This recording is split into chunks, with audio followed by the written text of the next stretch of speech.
கிறிஸ்துவுக்குள் பிரியமான சகோதர சகோதரிகளை, உங்கள் அனைவரையும் தினமொரு முத்துக்கள் நிகழ்ச்சியில் சந்திப்பதில் மிகுந்த மகிழ்ச்சி அடைகிறேன். வேதமே வெளிச்சம்.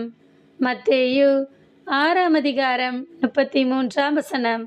ஆகவே அனைத்திற்கும் மேலாக அவரது ஆட்சியையும் அவருக்கு ஏற்புடையவற்றையும் நாடுங்கள், அப்போது இவை அனைத்தும் உங்களுக்கு சேர்த்து கொடுக்கப்படும்.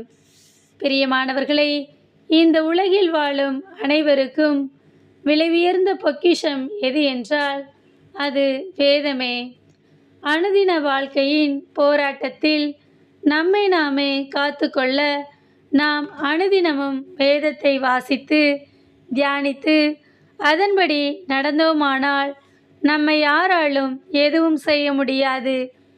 பயத்திலிருந்து விடுதலை, நோயிலிருந்து சுகம், பிரச்சனையிலிருந்து விடுதலை என சொல்லிக்கொண்டே போகலாம்.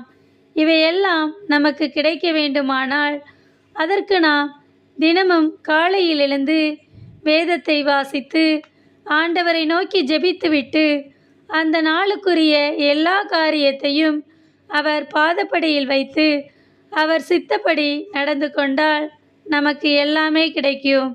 ஆனால் நாமோ அப்படிப்பட்ட விலையுயர்ந்த பொக்கிஷத்தை ஏதோ ஒரு மூலையில் தூசிப்படிய விட்டுவிட்டு எங்கெங்கோ தேடி அலைகிறோம். உலக பிரகாரமாக நம் அனைவருக்கும் அநேக வேலைகள் இருக்கலாம்.